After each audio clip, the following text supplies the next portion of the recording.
अकाजा demon slayer का वो character था जिसने फैंस को कंफ्यूज कर दिया। कभी लोग उसको प्योर विलन बोलते हैं तो कभी उसके लिए इमोशनल हो जाते हैं। और अब जब डीमन स्लेयर का इन्फिनिटी का असल आर्क आया तो डिबेट और भी बड़ी हो गई।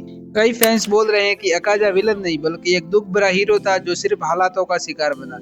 तो सवाल यही है, अकाजा हीरो था या विलन? और आज हम रिवील करने वाले हैं वो सभी बातें जो बहुत लोग नहीं जानते, और पता करेंगे कि अकाजा की असली सच्चाई क्या है। तो वीडियो को एंड तक जरूर देखना। डीमन स्लेयर यूनिवर्स में अकाजा अपर मून 3 है, जो मुजान का सबसे लॉयल और मोस्ट पावरफुल वॉरियर है।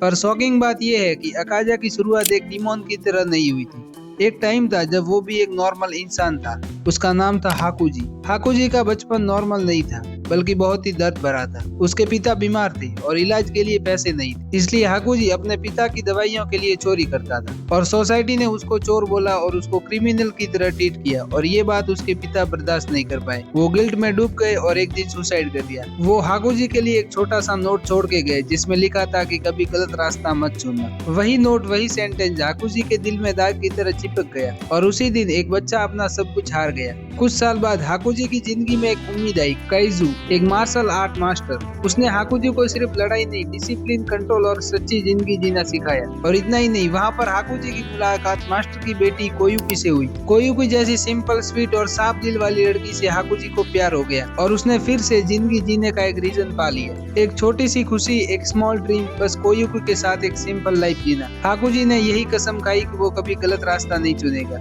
उसने अपनी पूरी मेहनत मार्शल आर्ट में लगा दी, सिर्फ इसलिए कि वो एक बेहतर इंसान बन सके। एक दिन हाकुजी ट्रेनिंग से वापस आया और उसने जो नजारा देखा, उसने उसके अंदर के इंसान को तोड़ दिया। किसी ने कोयुकी और उसके पिता को पॉइजन देकर मार दिया। एक सेकंड के लिए इमेजिन करो, जिसके लिए तुम जी रहे हो, जिसके साथ फ्यूचर बनाना चाहते हो, वो एक पल में छीन जाए। हाकुजी के लिए दुनिया वही खत्म हो गई। उसने कंट्रोल खोना शुरू कर दिया। वो गुस्से, दर्द और बदले से भर गया। उसने बिना सोचे समझे अकेले ही सारे हत्यारों को मार दिया। और इसी मोमेंट पर मुजान उसके सामने आया। हाकुजी के पास जीने का कोई रीजन नहीं बचा था, इसलिए उसने डीमन बनने का ऑफर एक्सेप्ट कर लिया, और यहीं से हाकुजी बन गया अकाजा। लेकिन उसके अंदर कभी एक लाइन क्रॉस नहीं हुई। उसने कभी किसी कमजोर और किसी औरत को नहीं मारा। अकाजा ने हमेशा स्ट्रेंथ वॉरियर को रिस्पेक्ट दिया है। वो फाइटर्स को चैलेंज देता था, उसकी ब्रेवरी को सल्यूट करता था। यहाँ तक कि जब अकाजा और रेंगोकू की लड़ाई हुई तो रेंगोकू की डेथ के बाद अकाजा ने सेलिब्रेट नहीं किया था। वो रेंगोकू के फाइटर स्पिरिट को रिस्पेक्ट कर रहा था। अकाजा के लिए फाइट एडिक्शन नहीं थी, बस वो अपने दर्द से भाग रहा था। उसने लाइफ से होप खो दी थी, इसलिए स्ट्रेंथ उसके लिए एक रास्ता बन गया। इन्फिनिटी कासल आर्क में जब अकाजा को अपना पास्ट याद आता है तो उसके अंदर का हाकुजी फिर से जिंदा हो जाता है। वो समझ जाता है कि वो किस चीज से भाग रहा था। वो स्ट्रेंथ नहीं चाहता था, बस वो अपना दर्द भुलाना चाहता। इसलिए अकाजा ने फाइट करना बंद कर दिया।